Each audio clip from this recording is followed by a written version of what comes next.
Tani është i moment që të faktoj se deklaratat tuaja që do votojmë të gjitha problemet që lidhen me integrimin janë të vërteta dhe reale, apo janë një blof i radhës me të cilin kërkohet vetëm një gjë, të blihet kohë. Me të cilin kërkohet vetëm një gjë,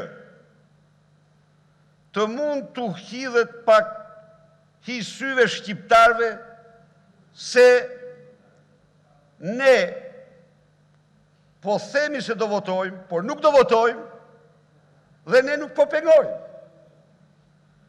Unë mendoj se, unë besoj,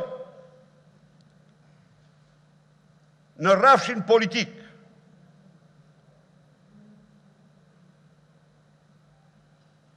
ky qendrim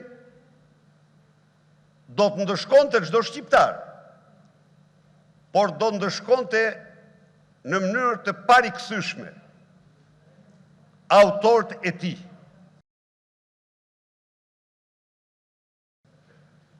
Opozita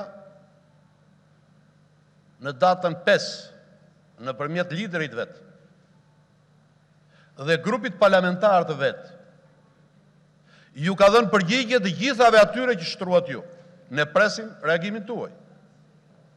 2 mijë të erdhën. Lideri i opozitës në grupin e tij parlamentar u dha përgjigje të gjitha atyre që shtruan miq e ardhur në Tiranë. Një për një.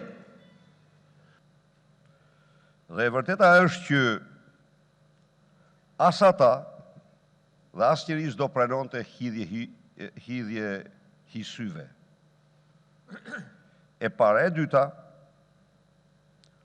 unë kërkova 2-3 gjëra që publikisht u shpallën. Unë nuk thash se kjo është procesi i tërë, por si që ka thënë, si që i thot Oriora Falachit Mao Zedungi, kur e pyet për marshimin e madh, thot nisi me hapin e parë. E zgjodha jo rastisht Falachin.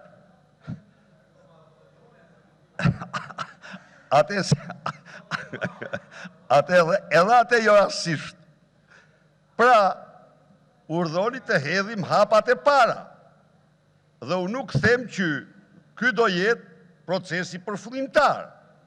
Por 2-3 gjëra, asgjë nuk ndodh në rast se bëhen 2 nga grupi i mazhorancë dhe 2 nga grupi i opozitës për të eksploruar ngritjen e komisionit të reformës zgjedhore, në rast se merret një angazhim nga ju për të sjellë javën e ardhshme